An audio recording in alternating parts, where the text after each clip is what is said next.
Olha, você pode se assentar. Glória a Deus. 1 Pedro capítulo 5, versículo 8, diz assim: sede sóbrios e vigilantes. O diabo, vosso adversário, anda em derredor, bramando ou rugindo como leão, esperando alguém que possa tragar. Basicamente é isso que diz esse texto da palavra de Deus. Ou seja, a Bíblia deixa muito claro de que nós temos um adversário. Você sabia disso? Temos um adversário. Nosso adversário não é o nosso patrão, não é o nosso, aquela pessoa que fala mal de nós. Não, não. O nosso adversário é o diabo. E a Bíblia deixa muito claro isso. Agora, quando se refere a esse assunto, infelizmente, há um desequilíbrio no meio do povo cristão, no meio do povo denominado evangélico. Há um desequilíbrio quando se aborda um assunto como esse, de que nós temos um adversário. Agora, alguns que caem nesse equilíbrio, eles até acham que tudo é o diabo. Ficou resfriado, é o diabo. Bateu o carro, é o diabo. Quando, na verdade, muitas vezes, o resfriado é consequência de um banho quente e sair no vento gelado. E o diabo não tem nada a ver com isso. Mas muitas vezes os extremos fazem nós apontarmos para o diabo como culpado de todas as coisas. Bateu o carro, é o diabo. Não, não foi o diabo, foi falta de atenção. Foi descuido. Foi muitas vezes estar mexendo no celular, no WhatsApp, respondendo uma mensagem. Agora, pior que isso é que alguns ainda acham que uma multa por excesso de velocidade é culpa do diabo. Pasmem, mas os extremos chegam a esse ponto. Tudo é o diabo. E eu quero falar um pouquinho hoje, nessa noite, a respeito disso. Eu quero falar um pouquinho sobre como nós devemos combater o bom combate que nos foi dado. Que combate é esse? Que tipo de combate nós temos ainda hoje como crentes, como filhos de Deus, como cristãos que somos? E vamos entrar no equilíbrio da palavra e não acusar o diabo de tudo, porque sabemos que ele tem investido contra nós, ele tem projetado planos para nos derrubar, mas nem tudo que nos acontece de danoso é culpa dele. Na verdade, ele é um coitado miserável, derrotado, fracassado. Esta é a realidade do diabo. E quando nós ficamos dando a ele o crédito dos nossos fracassos, ele vai se agigantando. Nem tudo aquilo que acontece conosco é culpa dele. Eu não estou querendo aqui pregar em defesa do diabo. Não é nada disso, não. Agora, veja bem. Normalmente, a maioria das coisas que acontecem, que nos causam dano, são de responsabilidade nossa. São atitudes ou escolhas erradas, ou decisões erradas que tomamos, e as nossas decisões, as nossas escolhas, elas geram um resultado, uma consequência. E na maioria das vezes, quando algo danoso acontece, nem Deus tem a ver com aquilo, e nem o diabo tem a ver com aquilo, fomos nós mesmos que fizemos escolhas erradas, tomamos decisões erradas, e por desejar arrumar um culpado, horas culpamos Deus e horas culpamos o diabo. Olha só, queridos, sabemos que esse é um extremo, mas existe um outro extremo também. O primeiro extremo é culpar o diabo por tudo. E o outro extremo é negligenciar que o diabo é nosso adversário. E por isso que eu citei 1 Pedro 5,8, que diz que devemos ser sóbrios, vigilantes, porque o diabo é de fato o nosso adversário. O outro extremo é negligenciar os ardis do diabo e achar que ele não está tramando coisas para nos derrubar. Enquanto você está aqui sentado, adorando ao Senhor, o diabo está maquinando coisas a seu respeito. Em todo o tempo ele está projetando coisas a seu respeito, mas isso não significa que você deve ter medo do diabo. Você precisa saber com quem você está. Amém? Sabe, queridos, tudo que o diabo precisa para alcançar vantagem nas nossas vidas é de uma brecha. E uma brecha, o diabo ele trabalha como se fosse uma cunha. Quem sabe aqui o que é uma cunha? Cunha é um objeto que tem uma parte mais fina e uma mais grossa. E é possível você rachar um tronco de uma árvore apenas com uma cunha, se ela tiver uma brecha onde você possa colocar a ponta e ir batendo, batendo, batendo, e você não precisa de um facão, nem um machado, basta uma cunha e uma fissura, uma brecha num grande tronco, e você consegue dividir ele ao meio, apenas com uma cunha. E é assim que o diabo trabalha, ele trabalha como se fosse uma cunha, esperando um crente dar uma brecha, para que ele possa entrar ali. E ele vai batendo, batendo, batendo, até que ele possa encontrar vantagem, até que ele possa de alguma forma causar algum dano. Esta é a forma de trabalho do diabo. Agora nós vamos ver pela Bíblia que tipo de luta é que nós devemos ter, que tipo de batalha é que nós devemos ter, qual é o combate que nós temos que lutar, o que combater, o que a Bíblia diz a esse respeito. Abra sua Bíblia em 1 Timóteo capítulo 6.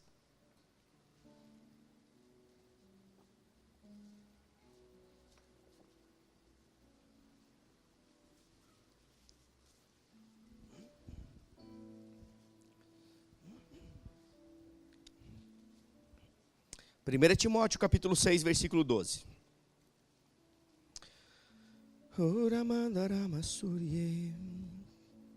Você abriu aí? 1 Timóteo 6, 12 diz assim: combate o bom combate da fé. Só isso já seria suficiente. A Bíblia não diz combate o mau combate, ela diz combate o, diga bom combate. Combate o bom combate da fé. O texto continua e diz: toma posse da vida eterna, para a qual também foste chamado, e de que fizeste boa confissão perante muitas testemunhas. Sabe, queridos, nós precisamos entender primeiramente que vida eterna não é uma esperança de algo que está para acontecer. Vida eterna todos terão. O crente vai ter vida eterna. O não crente, ou aquele que não confessou a Jesus, ele vai ter morte eterna. Todos terão eternidade. Mas vida eterna, ela está disponível a partir do dia que nós falamos sim para Jesus. O aceitamos como Senhor da nossa vida. E a partir desse momento, vida eterna começou a entrar em operação em nós. É exatamente aquilo que acontecia no Éden. Lá em Gênesis capítulo 1, Gênesis capítulo 2, não havia miséria, não havia doença, não havia tristeza, não havia dano. Porque vida eterna estava em operação. Quando nós falamos sim para Jesus, vida eterna começa a entrar em operação nas nossas vidas. E nos é colocada à disposição esta realidade. Agora veja bem, vida eterna ela pode ser definida como vida abundante. É aquilo que Jesus Cristo ele veio nos dar. Eu vim para que tenham vida e vida em abundância. Isto é vida eterna, uma vida abundante. Uma vida livre de maldição. Uma vida livre de doenças, livre de miséria. Agora, esse texto ele vem falando, toma posse da vida eterna. É interessante isso. É um texto um tanto quanto intrigante. Porque se nós falamos sim para Jesus, por que temos que tomar posse da vida eterna? Se a vida eterna nos é dada assim, a partir do momento que nós falamos sim para Jesus. Existe uma parte que é nossa aqui. Quando falamos sim para Jesus, vida eterna nos foi colocada à disposição. A eternidade está garantida com o Senhor, mas a vida eterna começa aqui. E tudo aquilo que está disponível na vida eterna, na vida abundante, ou seja, estar livre da maldição, livre da doença e livre da miséria, essas coisas nós tomamos posse pela fé. Toma posse da vida eterna. Agora, a Bíblia nos ensina a combater apenas um tipo de combate. Apenas um combate, o bom combate da fé. Sabe, queridos, temos um adversário sim, começamos falando sobre isso, temos um inimigo sim, começamos falando sobre isso, que o diabo é o nosso inimigo, é o nosso adversário, ele é o opositor, mas ele não é o nosso maior inimigo, e nem o nosso maior adversário, e nem o nosso maior opositor. Nosso maior opositor não é o diabo. Nosso maior inimigo é a falta de conhecimento. Porque por falta de conhecimento, o povo de Deus perece. Oséias 4,6 diz isso. Não diz que o povo perece, o povo de Deus perece por causa do diabo. Diz que o povo de Deus perece porque lhes faltou o conhecimento. Então fica claro aqui que temos um inimigo, mas ele não é o nosso maior inimigo, porque o nosso maior inimigo é a falta de conhecimento, e a falta de conhecimento, ela nos aprisiona. Ela nos aprisiona na cadeia da incredulidade. A incredulidade é uma cadeia que aprisiona pessoas. Priva elas de viverem a vida abundante. Tem a salvação garantida. Elas estarão com o Senhor, mas elas estão vivendo como presas numa cadeia espiritual de incredulidade, que não deixa com que essa pessoa que está presa nesta cadeia da incredulidade, ela possa tomar posse da vida eterna, ou da vida abundante, ou da saúde divina, ou de estar livre da maldição, da miséria e da doença. Agora veja bem, a incredulidade, queridos, ela faz isso conosco. Deus idealizou um tipo de vida para nós. Deus, ele tem interesse em que nós vivamos bem, que nós vivamos uma vida bem-sucedida. Deus tem interesse em que vivamos em saúde divina. Esse é o interesse de Deus, é a vontade de Deus. Porque a vontade de Deus, ela é boa. Diga boa, perfeita e agradável. A minha pergunta é, uma doença é boa? É perfeita?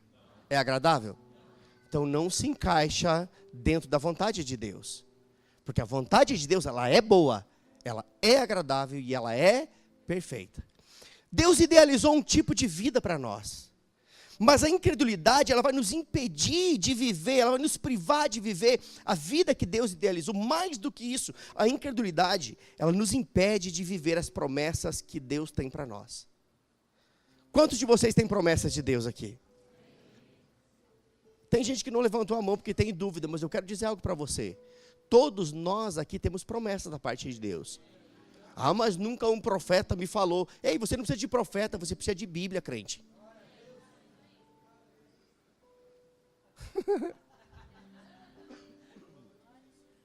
Chegou. Este aqui é um livro de promessas.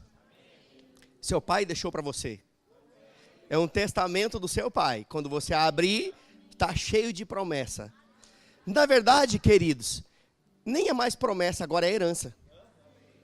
Promessa fala de coisas futuras. Herança fala de coisa presente. Mas uma herança só se torna possível você usufruir dela quando você descobre que ela é sua. E o que tem no testamento. Amém? Mas a incredulidade, ela vai nos impedir de viver os sonhos, os projetos que Deus tem para a nossa vida. A prova disso é que Hebreus 4:2 diz que o povo que recebeu a promessa, o povo, os nossos antepassados, o povo que peregrinava no Egito, rumo à terra prometida, eles foram impedidos de entrar. Porque a Bíblia diz que eles não colocaram fé na promessa que receberam. Ou seja, a promessa não estava misturada com fé. Tudo que está na palavra de Deus a meu e a seu respeito, você precisa misturar com fé. A fé é a mistura perfeita que traz a realidade do céu para se manifestar aqui na terra. A fé faz isso. Mas diz que eles não receberam a promessa, porque eles não colocaram fé. Hebreus capítulo 3, versículo 19, diz que eles não puderam entrar na terra prometida por causa da incredulidade. Não colocar fé é sinônimo de incredulidade. E a incredulidade é justamente a barreira que nos impede de acessar, de tomar posse da vida eterna. Quando eu falo vida eterna, você já entendeu o que é, né? É tudo aquilo que a vida eterna nos coloca à disposição. Saúde divina, provisão plena, alegria abundante. Essas coisas estão disponíveis para nós. Agora, veja bem, o que vai definir a promessa de Deus de se cumprir ou não na nossa vida, não é Deus, não é o diabo, mas é a nossa fé ou a nossa incredulidade. Eu sei que você tem promessa da parte de Deus. Eu sei que em algum momento da sua vida cristã, Deus levantou um homem de Deus, uma mulher de Deus e liberou uma palavra profética sobre você. Ou você estava lendo a Bíblia e o Senhor falou com você através da Bíblia. Ou você estava num momento de oração, de comunhão plena com o Senhor e veio no seu coração uma nota, uma inspiração divina falando acerca de coisas futuras, promessas vindas direto do trono de Deus no seu coração. E eu quero dizer algo para você, o que Deus falou, Ele não mente. Deus não muda de ideia. Deus não retrocede. Amém, queridos? Agora, o que vai definir se essa promessa vai se cumprir ou não, é justamente se nós estamos andando em fé ou se estamos andando em incredulidade. Se eu andar em incredulidade, olhando para as dificuldades, certamente a promessa de Deus vai comigo para o cemitério sem que se cumpra. Mas se eu andar em fé, tudo muda. A fé traz à existência aquilo que não existisse e trata como se já existisse. A fé não é baseada em coisas que se vê, mas naquilo que não se vê. A fé é uma certeza plena, é uma convicção absoluta. Você sabe por dentro. E porque você sabe por dentro, se manifesta por fora. Isso é fé. Ou seja, quando nós misturamos fé na promessa que recebemos, nós entraremos nela. E por isso esta igreja, ela respira fé. Eu falei isso na quinta-feira. Ei, esta igreja, ela respira fé. Você vai ouvir fé toda vez que você entrar aqui. Amém? Porque sem fé é impossível agradar a Deus. E nós queremos agradar a Deus. Portanto, precisamos andar em fé. Amém? Agora, veja bem. Descobrimos que nem Deus, nem o diabo, Deus já nos deu a promessa e não retrocede. O diabo não tem poder para impedir. O que pode me impedir de desfrutar daquilo que Deus me falou, justamente é viver no ambiente ou na cadeia da incredulidade. Mas é fato, queridos, que ainda assim nós temos um inimigo. Mesmo que o diabo não consiga nos parar, ainda assim ele é o nosso inimigo. E ele pode conseguir nos parar se a gente dá margem para a incredulidade e alcançar o nosso coração. É a brecha que ele precisa para nos parar. Chama-se incredulidade. Outras também, pode ser pecado e tantas outras coisas. Mas a incredulidade, queridos, também é pecado. Isso não é falado na igreja. Mas a Bíblia diz que tudo aquilo que não provém de fé é pecado. E incredulidade não provém de fé. Logo é pecado. Então não ande em incredulidade, porque a incredulidade é andar no pecado. E nós somos da fé. Amém, queridos? Aleluia. Olha só. Se temos um inimigo e temos um combate, a Bíblia ainda assim, ela nos revela que tipo de combate é esse. É um bom combate, porque o nosso inimigo ele já foi derrotado. Sabe, deixa-me dar um exemplo para você, do que é um bom combate. Deixa eu pegar um cabo bem grande aqui. Rapaz, já tem gente pequena nessa igreja? Pelo amor de Deus.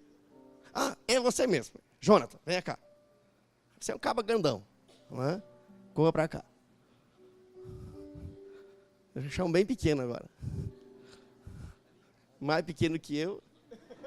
É difícil, né? Vai dar. Ô, Cláudio. Cláudio. É ele mesmo. Pastor Cláudio. É ele mesmo. Temos aqui o Jonathan. Não dê a mão não, rapaz. O negócio é esse. Vocês são inimigos. Ah, mas inimigo dá a mão antes do combate, né? É verdade. O UFC dá a mão, né? Dá a mão aí. Né? Imagina, né? Grande combate na igreja, verbo da vida. Oh, aleluia. Né? Jonathan e Cláudio. Você acha que o Cláudio vai ter um bom combate? Eu sei que você o ama. Eu também o amo. Né? Mas certamente esse não seria um bom combate. Agora, eu quero que você entenda algo. Vamos pensar que o Cláudio representa os crentes, a igreja do Senhor. Calma, não dê glória ainda. E vamos pensar que o Jonathan, ele só é uma representação, você é santo de Deus, mas ele representa o nosso inimigo. E o Cláudio representa a igreja. Se o Cláudio fosse lutar com o nosso inimigo, o opositor ou o diabo, certamente desta forma não seria um bom combate, porque está desproporcional. É ou não é verdade? Mas a Bíblia diz que é um bom combate. Um bom combate é como se o Jonathan, é Jonathan, né? É. Jonathan, não é Jonatas, é Jonathan. O Jonathan representasse a igreja do Senhor. E o Cláudio representasse o inimigo. Isso sim seria um bom combate. Porque a proporção é bem mais avantajada. Eu gosto de usar coisas naturais para explicar coisas espirituais. Está comigo? Obrigado, queridos. Eu usei 2 pessoas aqui como um exemplo, para que você entenda o que é um bom combate. Um bom combate é aquele que você entra na certeza de que você já é vitorioso. Você não vai ser, você já é. Amém? E a Bíblia diz que é um bom combate. Agora, veja bem, isso testifica com a palavra, porque Romanos 8:37 diz que em todas as coisas nós somos mais do que vencedores, por meio daquele que nos amou. Agora, Jonathan, venha para cá de novo. Corre para cá. Pastor Cláudio, venha para cá. Seu filho está aqui ou está lá no berçário? Está lá no berçário, né? Aqui está o Jonathan, representa a igreja, lutando com o adversário, opositor, inimigo, Satanás.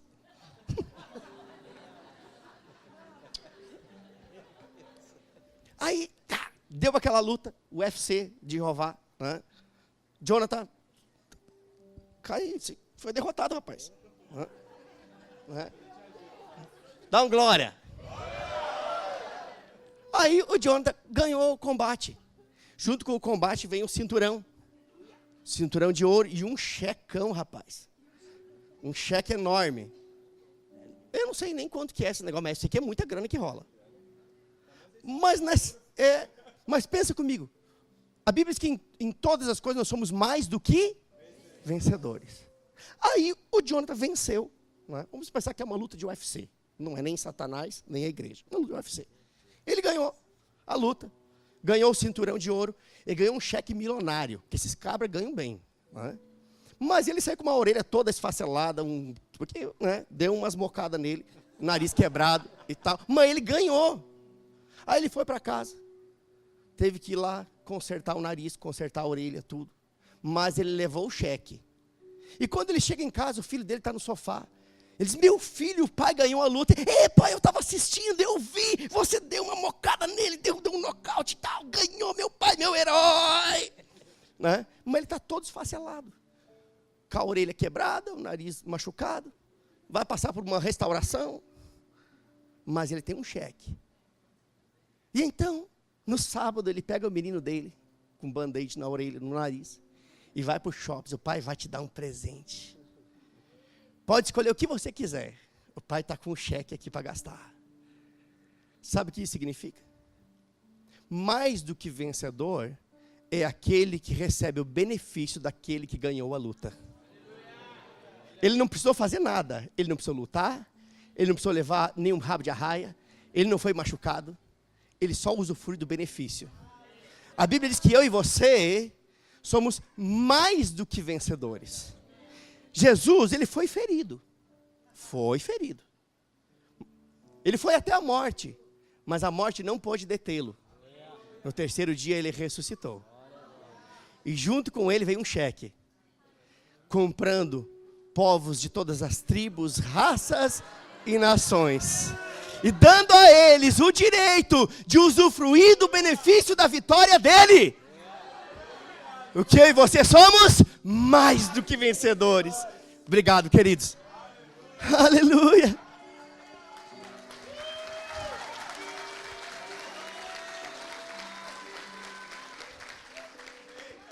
Aleluia. Você está em 1 Timóteo? Capítulo 1. 1 Timóteo, capítulo 1, versículo 18.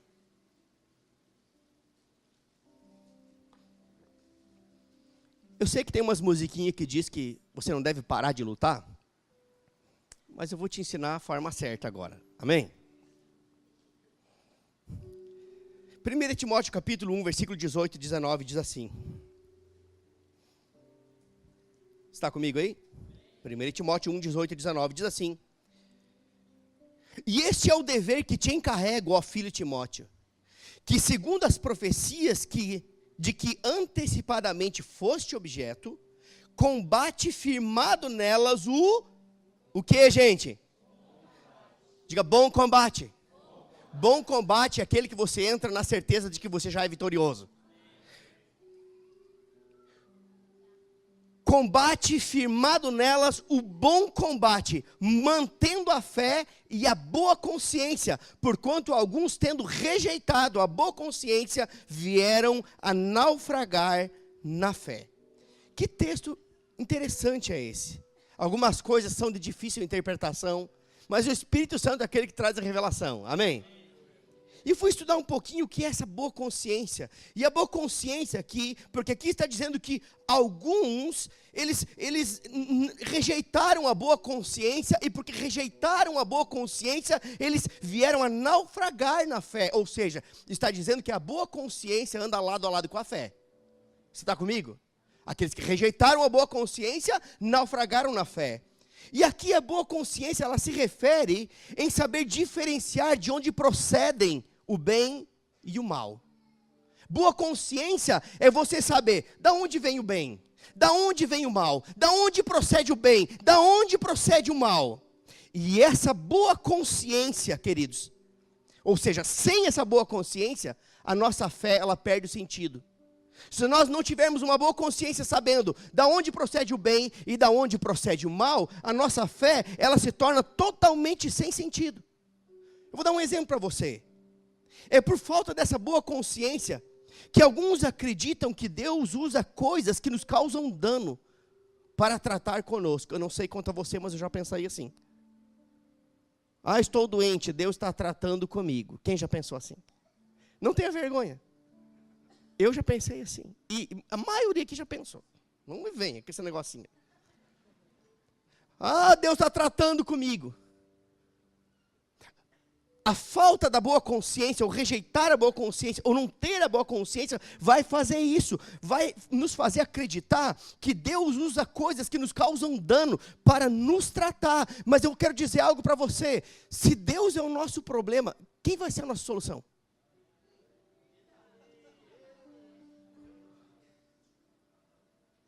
Se Deus vai usar uma doença para tratar conosco, então você tomar um medicamento é rebelião contra Deus, pois morra.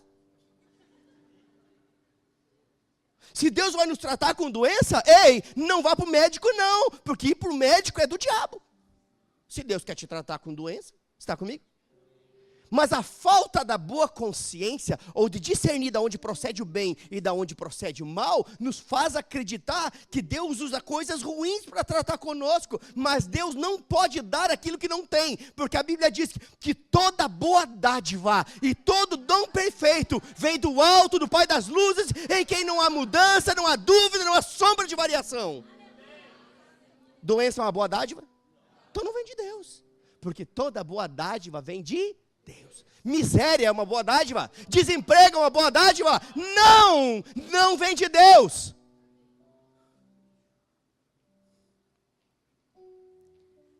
Agora, a boa consciência vai nos fazer discernir. O ladrão, ou o diabo, ele veio com um propósito. João 10:10 diz isso. Matar, roubar e... Doença mata? Se encaixa aqui. Doença destrói? Se encaixa aqui. Doença rouba? Rouba finança, rouba alegria. Disposição. Tudo isso.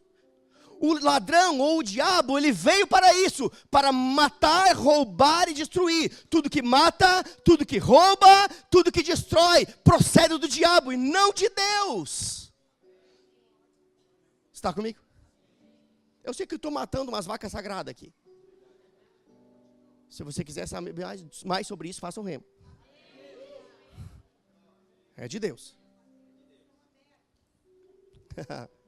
Agora, Jesus, ele continua no mesmo texto, dizendo, não, mas eu não vim para matar, nem para roubar, nem para destruir. Era Jesus falando aqui. Eu vim para que tenham vida e vida em abundância. A boa consciência é você saber discernir da onde procede o mal e da onde procede o bem. Tudo que mata, rouba e destrói, procede das trevas. Tudo aquilo que produz vida e vida em abundância, vida do tipo de Deus, procede de Deus. E Jesus então, ele diz, a palavra de Deus fala acerca de Jesus, na verdade, em 1 João 3,8 diz que o Filho de Deus, ele se manifestou com um propósito. Desfazer ou destruir as obras do... O diabo veio para matar, Jesus veio para dar vida. O diabo veio para destruir, Jesus veio para reconstruir. O diabo veio para roubar, Jesus veio para devolver. Ele veio para destruir as obras do diabo. Agora, a Bíblia fala que ainda temos um combate. Apenas um combate, e é um bom combate. O bom combate, diga, o bom combate da fé. Agora veja bem, se temos um bom combate, é o bom combate da fé, e Jesus veio para destruir as obras do diabo, se Jesus veio para destruir o diabo, então por que eu tenho que lutar com o diabo que já foi destruído? Por que eu tenho que lutar com um diabo que já foi derrotado na cruz do Calvário? Olha só, queridos, abra comigo aí a sua Bíblia, em Colossenses capítulo 2, nós vamos entender que Jesus já venceu o diabo por nós. Jesus já tratou com o diabo.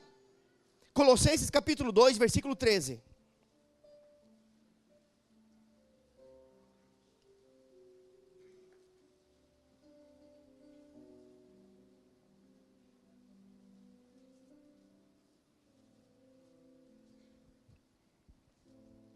Diz assim: eu quero lembrar que essas são cartas endereçadas à igreja. É por isso que a nossa regra de conduta enquanto igreja é o Novo Testamento. Não que o Velho não tenha valor, tem muito valor, é inspirado, é inspiração divina. Mas não havia igreja no Velho Testamento, a igreja a partir do Novo Testamento, a partir de Jesus Cristo. Cartas endereçadas à igreja cabem a nós, e diz o seguinte, a partir do versículo 13, Colossenses 2, 13 até o 15, diz assim: e a vós outros, que estáveis mortos pelas vossas transgressões e pela incircuncisão da vossa carne, vos deu vida juntamente com ele, perdoando todos os nossos delitos e cancelando o escrito de dívida que era contra nós e que constava de ordenanças, a qual nos era prejudicial. Olha só, removeu inteiramente. Aí diz o que na sua Bíblia inteiramente? Completamente. Aí não foi parcialmente, não. Então não tem nada que eu e você possamos fazer que vai melhorar aquilo que Jesus já fez. Removeu inteiramente ou completamente, encravando na cruz. Ou seja, ele tirou o pecado, colocou sobre ele. E quem foi encravado na cruz? Jesus. Ele tirou a maldição, ele tirou a doença. Ele tirou a miséria, a pobreza, ele tirou a opressão, ele colocou sobre ele mesmo todo o nosso pecado, e ele foi encravado na cruz. Ou seja, é em vão você ficar escrevendo num papelzinho e colocando num prego na cruz. Porque o seu pecado foi escrito no corpo de Jesus, e ele foi crucificado no seu lugar. E não é um papel escrito o seu pecado que vai melhorar aquilo que Jesus já fez. Porque ele removeu inteiramente, e ele mesmo foi cravado na cruz. E o texto continua e diz o seguinte: despojando os principados e potestades, e publicamente os expôs ao desprezo, triunfando deles na cruz. Olha só, que texto maravilhoso é esse. Diz que Jesus, ele levou sobre ele toda a doença, todo o pecado, toda a miséria, tudo que não prestava. Removeu inteiramente a dívida que nos era contrária, levando sobre ele mesmo e encravando com ele na cruz. E então ele despojou todos os principados, todas as potestades, e aqui diz que os expôs ao desprezo, triunfando deles na cruz. A cruz é lugar de morte, mas também é lugar de triunfo. Amém? Agora, que Jesus triunfou sobre os principados e as potestades, isso é um fato. Agora, a boa notícia é que lá em Hebreus capítulo 2, versículo 14, diz que eu e você somos participantes da vitória de Cristo. Cristo triunfou? A Bíblia diz que eu e você somos participantes da mesma vitória de Cristo. Lembra que eu citei um exemplo aqui? O filho do Jonathan foi para o shopping, comprou o melhor presente sem ter feito nada. Jesus, ele venceu o diabo, despojou principados e potestades, os expôs publicamente ao desprezo, triunfou sobre eles na cruz, mas lá em Hebreus diz que eu e você somos participantes da mesma vitória de Cristo. É por isso que em 2 Coríntios 2,14 diz o seguinte: mas graças a Deus, diga graças a Deus. Diz, mas graças a Deus que sempre nos conduz vitoriosamente em Cristo, e por nosso intermédio exala em todo lugar a fragrância do seu conhecimento. Olha que texto maravilhoso, diz que Deus, Ele sempre nos conduz vitoriosamente, não é algumas vezes, não é de vez em quando, não é quando Ele acorda de bom humor, até porque Deus não dorme, a Bíblia diz que sempre Ele nos conduz em triunfo por meio de Cristo Jesus. Agora, como eu posso viver essa realidade? Diga, pela fé naquilo que Ele já fez, amém, queridos? E por nosso intermédio, exala em todo lugar a fragrância do seu conhecimento. Sabe, queridos, o conhecimento de Deus tem um perfume.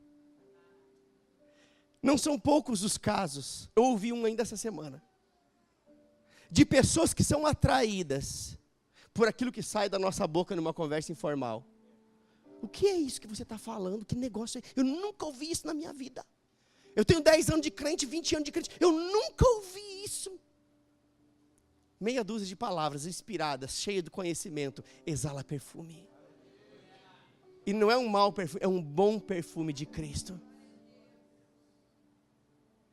Como é que você está, irmão? Ô, irmão, eu estou na luta. Ei, a luta não é o seu lugar é a vitória.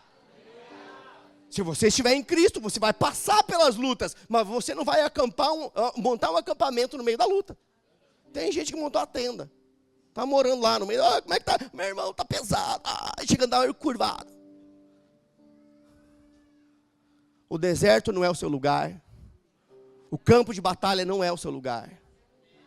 O seu lugar é em Cristo Jesus. Amém? Sabe, queridos, tudo que o diabo quer é que os crentes fiquem envolvidos nessa neura de batalha espiritual. Isso é uma neura. E o diabo, ele faz questão de que os crentes eles fiquem envolvidos nisso. Por quê? Porque assim, se eles estiverem envolvidos nessa neura de batalha espiritual, eles não têm tempo de orar. Eles não têm tempo de ler a Bíblia. Eles não têm tempo de meditar na palavra. Afinal de contas, eles passaram a madrugada na batalha, lutando com um inimigo que já foi derrotado na cruz por Jesus Cristo. Aí passa a noite em claro. Como é que passou, irmão, a noite? Eu passei a noite batalhando com o diabo. Ei, o diabo já foi derrotado na cruz.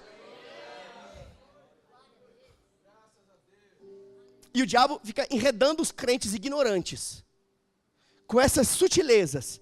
Porque se ele os manter entretidos nessa neura de batalha espiritual, esses crentes não oram, não leem, não meditam na palavra, e crente que não ora, não lê, não medita, é crente fraco. E crente fraco se torna alvo fácil do diabo.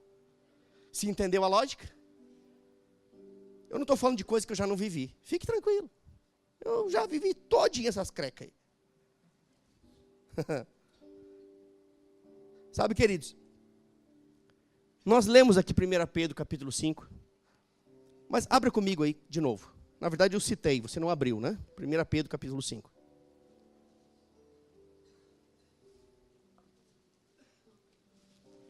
Passa a noite batalhando, aí no outro dia seu marido quer namorar com você e você não dá conta. Está cansada, não dormiu a noite inteira. Dá problema no seu casamento. É o diabo, isso é o diabo. Te enredando nessas crecas. Aí passa a noite batalhando, seu filho quer ir tomar um sorvete. Não posso, eu passei a noite lutando. E o diabo vai ganhando vantagem. Você abriu comigo? 1 Pedro capítulo 5, versículo 8 diz assim: sede sóbrios e vigilantes. O diabo, o vosso adversário, anda em derredor, como o leão que ruge, procurando alguém para devorar. Até aqui está tudo bem? Agora, eu acho interessante que a Bíblia nunca nos deixa no vácuo. Esse dia eu fui cumprimentar um jovem adolescente aqui da igreja, dei a mão para ele, quando ele estendeu, eu fiz assim. Ele queria me bater, né?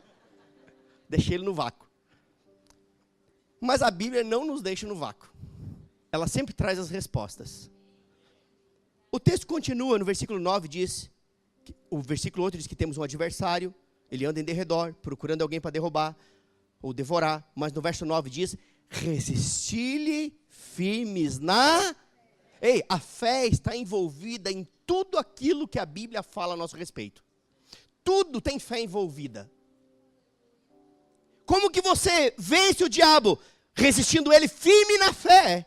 Agora, como é que nós resistimos o diabo? Diga, firmes na fé. É desta forma que nós resistimos o diabo. Mas esse resistir, eu quero dar um outro exemplo aqui. É com você mesmo, vem para cá. Vamos pensar aqui que o Israel é o diabo. Né? E eu sou um crente, cheio da palavra e do Espírito. Amém? Resistir, tenta me tirar da minha posição. Resistir dá a ideia de que você está segurando a barra, não é isso? Mas a palavra resistir o diabo, na palavra aqui, na tradução mais adequada, significa uma oposição vigorosa. Ou seja, quando o diabo tenta investir, você resiste ele. Pode investir contra a minha vida. Então você se opõe vigorosamente. E as portas do inferno não prevalecerão contra a igreja do Senhor. Eu peguei um bem magrinho, né? Se eu pegasse o Jonathan, eu estava lascado. Mas é só para ilustrar para você, queridos, que essa resistência não é uma resistência passiva, é uma oposição vigorosa. Amém? Ei, quando um crente cheio da palavra, cheio do Espírito, se posiciona, as trevas recuam. As trevas se dissipam, luz chega, a verdade chega e as trevas recuam. Aleluia. Mas e onde é que fica Efésios capítulo 6, que fala da armadura? Abra sua Bíblia, vá para lá.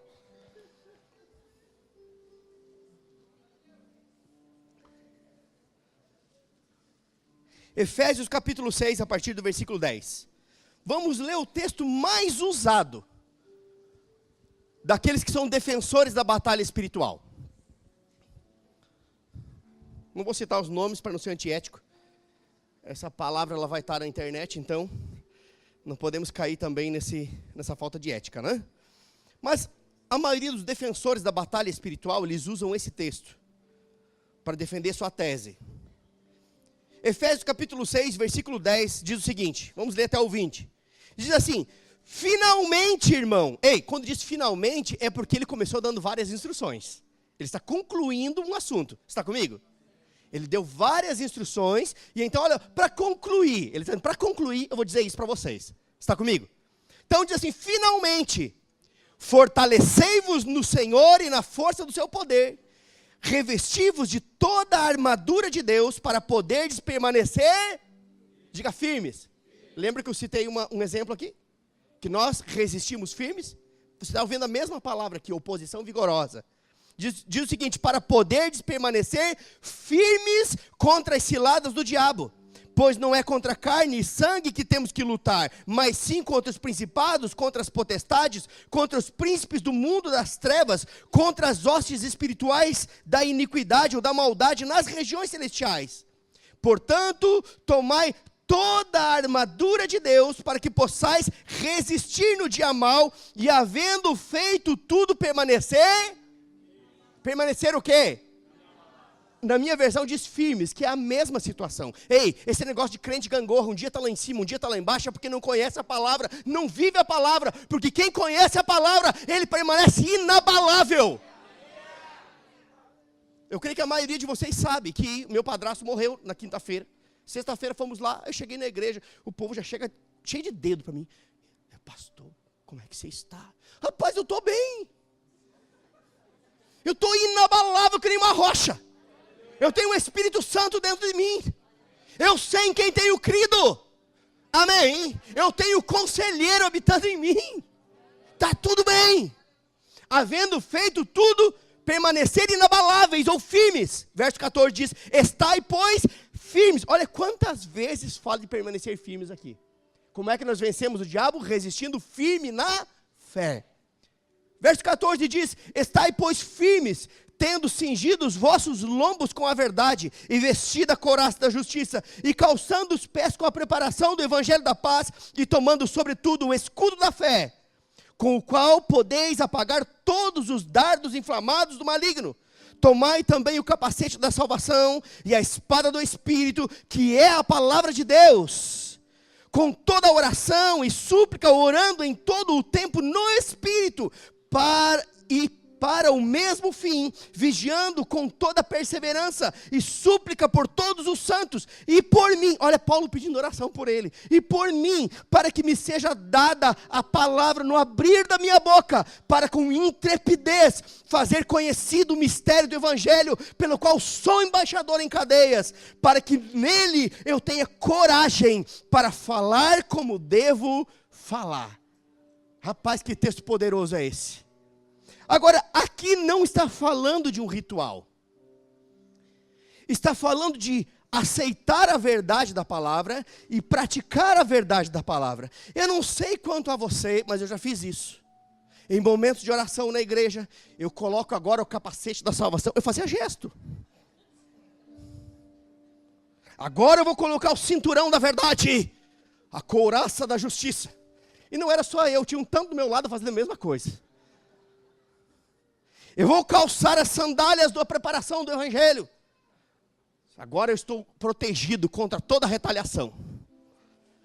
Estou com toda a armadura de Deus sobre a minha vida. Você está rindo porque... eu sei que a metade da igreja passou por isso. Não me venha. Mas aqui não está falando de fazer um gesto. Aqui está falando de você aceitar a verdade da palavra, praticar a verdade da palavra, e a verdade praticada se torna uma realidade. Amém, queridos? Agora, é fato que no versículo 12, diz que a nossa luta não é contra carne e sangue, mas contra principados e potestades. Rapaz, eu acabei com a minha mensagem agora. Eu disse que não tinha que lutar com o diabo, que o diabo já foi derrotado. E agora aqui está dizendo que a nossa luta não é contra carne e sangue, mas contra principado e potestade. E agora, rapaz, que saia justa que eu estou. Como é que eu vou sair desse negócio? Agora, eu quero lembrar a vocês que Efésios é uma carta, que não tinha capítulos nem versículos, era uma carta.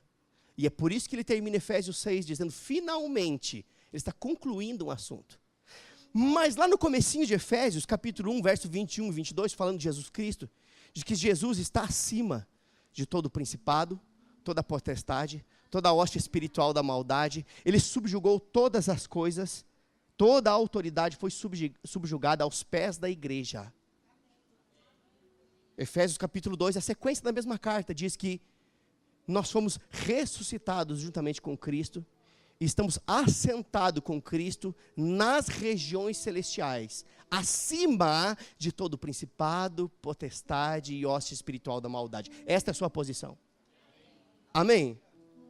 Aqui está dizendo então, que a nossa luta é sim contra principados e potestades, mas nós não lutamos com o inimigo, com medo dele, medo de retaliação, medo disso, medo daquilo. Ei, o medo abre a porta para o problema. Pessoas que têm medo do diabo até vê ele. Pessoas que têm medo de demônios acabam vendo demônios. O medo abre a porta. Cuidado, queridos. Medo é um espírito. A Bíblia diz que Deus não nos deu espírito de medo, mas espírito de ousadia, de intrepidez, de moderação e de amor. Esse é o espírito que está em você. Amém? Aleluia. Agora, veja bem. No versículo 14, diz assim, que nós devemos estar firmes, cingidos com a verdade. A palavra firmes aqui, cingidos com a verdade, é definido como convicto. Convictos da verdade. O que isso significa? A palavra de Deus é a verdade. A tua palavra é a verdade. Ou seja, quando a verdade chegar no seu coração, a mentira não ganha mais espaço. Quando você sabe quem é, o diabo não consegue mais te enganar daquilo que você não é. Quando você sabe que você é um vitorioso e que em Cristo Jesus Ele sempre te conduz em triunfo, quando o diabo te acusar de que você é um derrotado, ei diabo, você chegou tarde, eu já descobri, eu sou mais do que vencedor, Deus me conduz sempre em triunfo por meio de Cristo Jesus, a verdade chegou primeiro, chapa lá com as tuas mentiras. Amém? Então aqui está muito claro, que nós devemos estar convictos com a verdade, e a palavra é verdade, mas o texto continua, diz que nós devemos estar vestidos com a couraça da justiça. Isso não é um gesto. Estar vestido com a couraça da justiça, queridos, é você não ceder à consciência de pecado. Ah, eu sou o pecado, o mais pecador de todos os homens. Então você não foi salvo e precisa se converter. Está comigo? Um pecador é como tenho aqui o Guilherme Lovison, pintor, né, Guilherme? Você é pintor, né? Não virou juiz ainda não, né? Nem advogado, é pintor ainda, né? Cabra bom esse menino. Ele é pintor, todo dia ele levanta, vai pintar. Ele é pintor. Pinta, parei. Pintor, ele pinta. Se um pintor pinta, um pecador?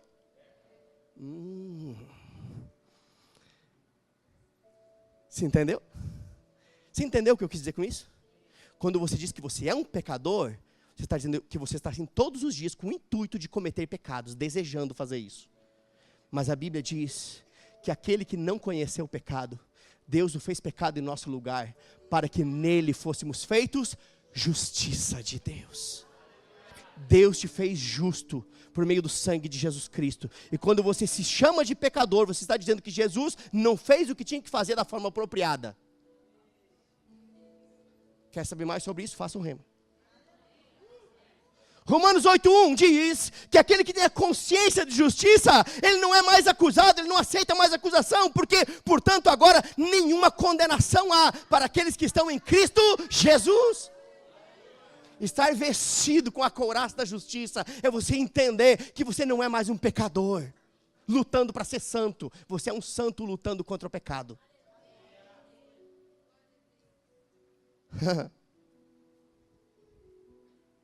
Mas tem as sandálias da pregação do evangelho. Eu me lembro, rapaz, a minha era uma sandália 37. Pequenininha. Eu calço as sandalinhas da pregação do evangelho. Você vai rindo. Vai rindo e olha para frente que eu não vou achar que você fez isso também. Mas sabe de uma coisa, queridos?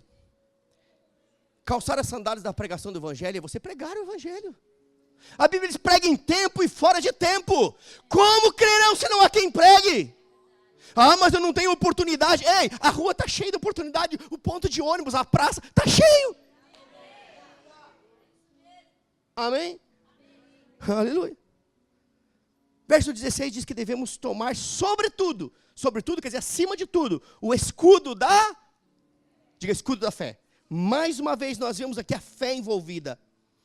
E 1 João 5,4 diz que esta é a vitória que vence o mundo, a nossa fé. É a nossa fé que vence o mundo. O mundo jaz no maligno. Satanás é o Deus deste século. Mas eu e você somos homens e mulheres de fé. E esta é a vitória que vence o mundo, a nossa fé. Resistir, pois, firmes na fé. Tendes um adversário, o diabo está tramando contra você. Portanto, resistir-lhe firme na fé. Porque esta é a vitória que vence o mundo, a nossa fé. Você vai ouvir de fé nessa igreja enquanto eu estiver aqui. Porque é a fé que vai te manter de pé. Aleluia. Verso 16 fala da única arma do inimigo. O inimigo tem uma arma. E no versículo 16 fala da única arma que ele tem. Que se chama dardos inflamados.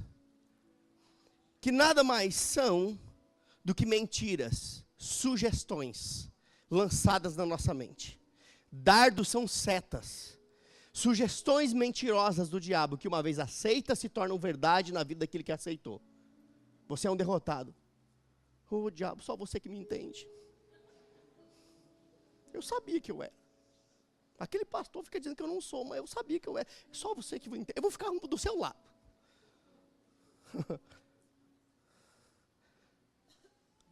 Deixa eu dizer algo para você. Dardos inflamados de mentiras são apagados com a verdade. A verdade é o escudo que te protege da mentira. Amém? O texto continua e diz que nós devemos colocar o capacete da salvação. O capacete é algo que protege o que, gente? A cabeça. E quando protege a cabeça, no que diz respeito à palavra de Deus, nós entendemos que protege a mente. Coloque o capacete da salvação e proteja a sua mente. Mas não é qualquer capacete, é o capacete da salvação. É interessante isso, porque a palavra salvação significa libertação, significa provisão, significa saúde divina. Esta é a definição da palavra salvação. Quando você foi salvo, foi te dado os benefícios da salvação que nós falamos antes. Vida eterna, saúde divina, provisão plena, alegria em vez de tristeza, proteção, livramento. Ou seja, colocar o capacete da salvação nada mais é do que aplicar Romanos 12:2. É você renovar a sua mente pela palavra de Deus. É você blindar a sua mente com a palavra. O diabo diz que você é um fracassado. Ah, mas a Bíblia diz que eu sou vitorioso. O diabo diz que você é um miserável, imprestável. A Bíblia diz que você é precioso aos olhos do Senhor. Propriedade exclusiva de Deus. Nação santa, geração eleita, sacerdócio real. O diabo diz que você não pode, a Bíblia diz que você pode todas as coisas naquele que te fortalece. Sabe o que é colocar o capacete da salvação? É você blindar a sua mente com a verdade da palavra. Não é fazer um gesto, querido, é você comer a palavra, se alimentar da palavra, até que a palavra se torne parte de você. Eu conheço um incrédulo com 2 minutos de conversa. 2 minutos conversando comigo, eu já sei se o cabra é crente ou é incrédulo. Começa a murmurar, reclamar, não vai dar. Ei, está precisando comer mais da palavra de Deus. Mas no verso 17, ele fala também da espada do Espírito. Ou seja, a única arma de ataque que nós temos é a espada do... E a própria Bíblia diz que a espada do Espírito é a palavra de Deus. Ou seja, a palavra de Deus é a mesma arma que Jesus usou para vencer o diabo na tentação. E o diabo lançava sugestões e Jesus dizia: está escrito, está escrito, está escrito. A minha pergunta é, quando Satanás chegar para tentar tocar a sua vida, causar um dano na sua vida, você vai saber o que está escrito? Jesus com 3 versículos venceu o diabo. O que você é capaz de fazer com a Bíblia toda? Está escrito. Você é um derrotado. Está escrito, eu sou mais do que vencedor. Você não pode. Está escrito, eu posso tudo naquele que me fortalece. Está escrito. É a sua espada, querido. A sua espada, ela tem que estar além do que está apenas na sua mão. Ela tem que estar dentro de você. Da sua boca sai uma espada afiada. Falando de Jesus. Da sua boca tem que sair uma espada afiada. Aleluia. Concluindo esse texto, diz que Paulo ele pediu para orar no Espírito. Verso 18 e 20 é a instrução de Paulo. Orientando os crentes a orar no Espírito. E orar no Espírito, para quem não sabe, é orar em outras línguas.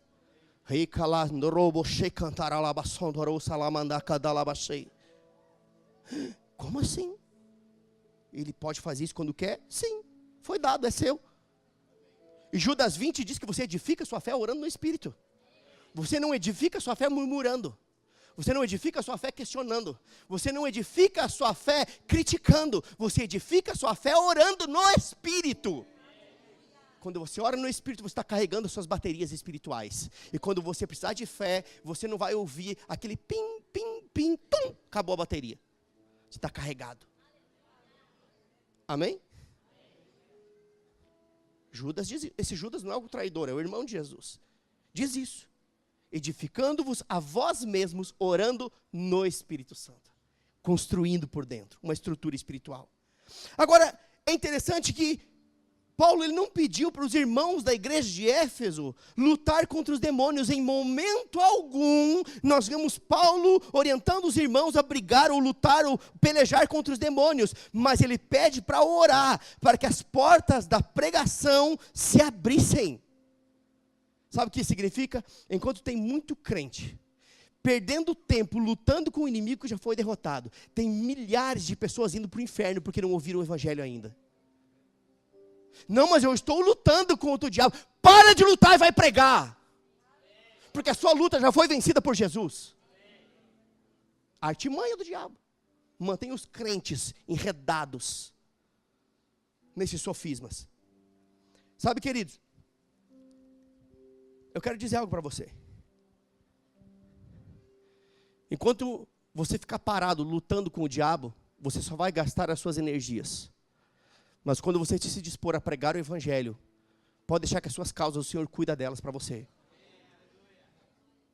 Romanos 10,14 diz o seguinte: como, pois, invocarão aquele em quem não creram? E como crerão naquele em quem não ouviram falar? E como ouvirão se não há quem pregue? Sabe, queridos, se nós pregarmos a verdade da palavra,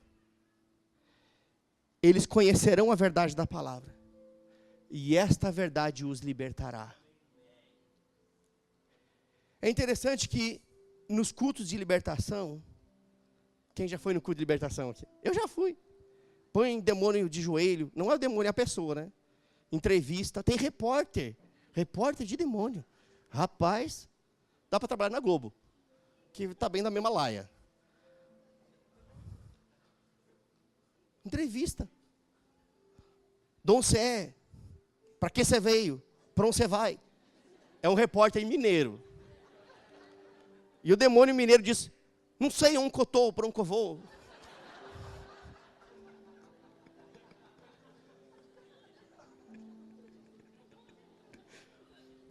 Mas é interessante, queridos, que nos cultos de libertação, presta atenção nisso.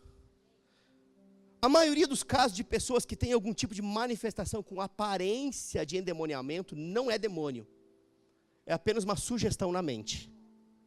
A maioria dos casos de pessoas que têm algum tipo de manifestação com aparência de endemoniamento não é demônio. A maioria dos casos é sugestões que foram aceitas. As pessoas já entram para um culto que tem o nome, culto de libertação. Ai, e se eu ficar endemoniado? E se eu tiver um negócio esquisito? Eu ouvi um irmão falar, há um tempo atrás, que ele trabalhava com esse negócio. Aí estava lá, recebendo as pessoas. E uma pessoa que sempre manifestava, ele perguntou. A pessoa entrou e perguntou para ele: será que eu vou ficar endemoniada hoje de novo?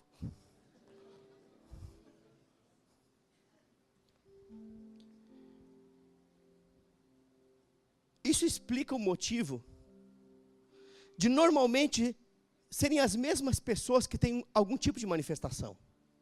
Sugestões na mente. É por isso que você pode ver em cultos de libertação, é sempre os mesmos, que vão lá, manifesta, cai, estribucha, dá trabalho, que só faz uma bagunça no culto, e nem é demônio coisa nenhuma, a maioria deles é tudo alma, é tudo sugestão na mente, aceitou aquilo. Mas de onde é que ele está tirando essas coisas? Da Bíblia. João 8,36 diz: se o Filho vos libertar, verdadeiramente sereis livres. Ou seja, você está sempre demoniando, onde é que está o Filho nesse negócio? Eu expulso em nome de Jesus. Ué, mas não funcionou, não? Eu nunca vi Jesus voltando para expulsar o mesmo demônio mais de uma vez. Não vem amanhã que eu expulso mais expulsamento parcelado. Vamos dividir em 36 vezes. Você vem aqui na campanha, eu expulso o demônio da mão, do dedo, do joelho e tal. Quando terminou a campanha, você está livre. Você vê isso na Bíblia? A prova disso é que numa igreja onde a palavra é pregada e a palavra é ensinada com clareza, não há manifestação alguma. Por quê? E conhecereis a verdade, e a verdade vos libertará. O maior culto de libertação que pode existir é um culto de pregação da palavra. Isso é culto de libertação genuíno. Agora, ainda assim a Bíblia diz que temos um bom combate. É o bom combate da fé. Agora, esse bom combate, ele só é bom porque nós não precisamos ficar guerreando com o inimigo que já foi derrotado por Jesus. Senão ele não seria bom. Se tivéssemos que ficar lutando, ele não seria bom.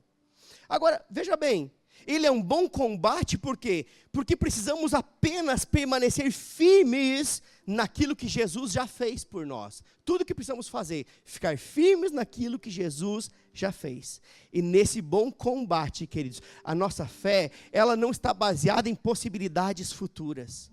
A nossa fé está baseada em fatos já consumados. Tetelestai, está consumado. A nossa fé não é baseada em possibilidades. A fé não lida com possibilidades. A fé lida com fatos. E tudo aquilo que Jesus fez são fatos. E contra fatos não há argumentos. Jesus não vai morrer de novo para pagar o preço da salvação. Jesus não vai morrer de novo para pagar o preço do pecado. Ele não vai morrer de novo para pagar o preço da doença, da miséria. Por quê? Porque isso já é um fato, já foi feito, ele já pagou, já é uma realidade, já está disponível. Portanto, tomem posse da vida eterna. Como? Pela fé. Eu queria que você ficasse de pé agora.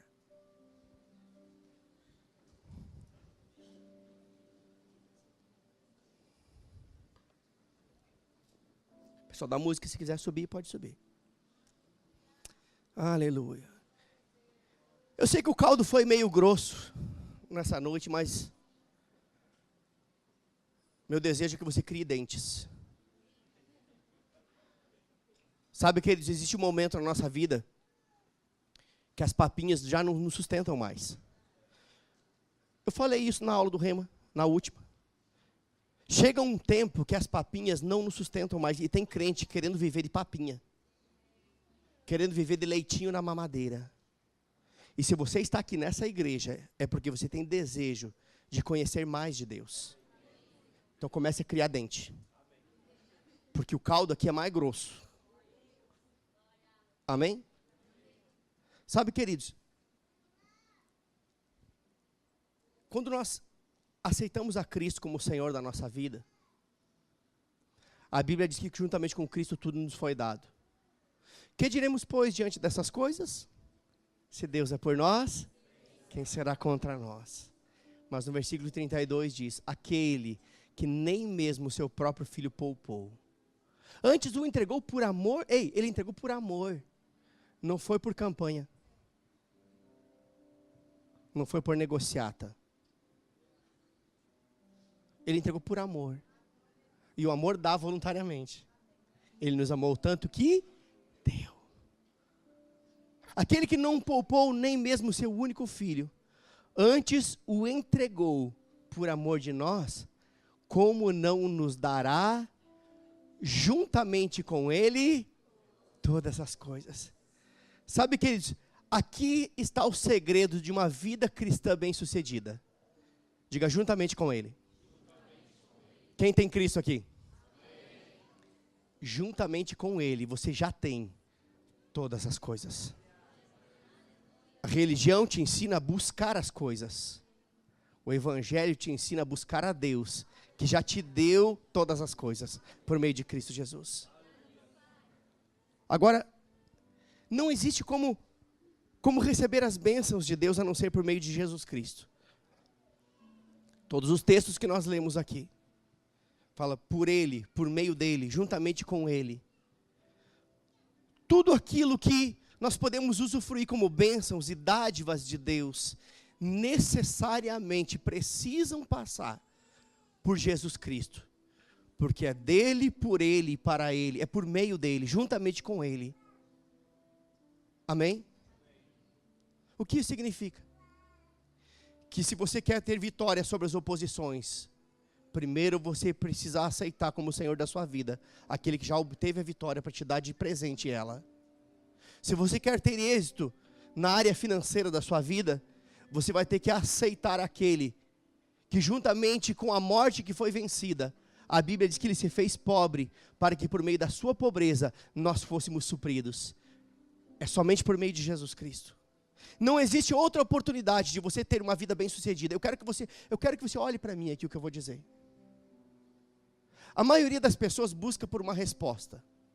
Vem para a igreja porque quer uma bênção, quer uma resposta, quer uma solução. Eu tenho a resposta para você, querido. A resposta que você precisa é Jesus Cristo. A solução para a sua vida, para a sua situação, é Jesus Cristo. Não há outro, é Ele, é somente Ele. E Jesus não é religião. Jesus é salvação. Jesus, Ele não está vinculado a uma denominação. Jesus está disponível para todo aquele que nele crê. Porque todo aquele que nele crê não vai perecer, diz a palavra. Sabe o que é perecer? É sofrer, ser destruído. E talvez você entrou aqui dessa forma. Como alguém que está sofrendo, alguém que está perecendo, alguém que está sucumbindo diante das adversidades dessa vida. Mas a Bíblia diz que Deus deu a Jesus, para que todos aqueles que crerem em Jesus, não mais pereçam, não mais sofram, mas tenham a vida eterna. A vida eterna é tudo aquilo que foi falado aqui.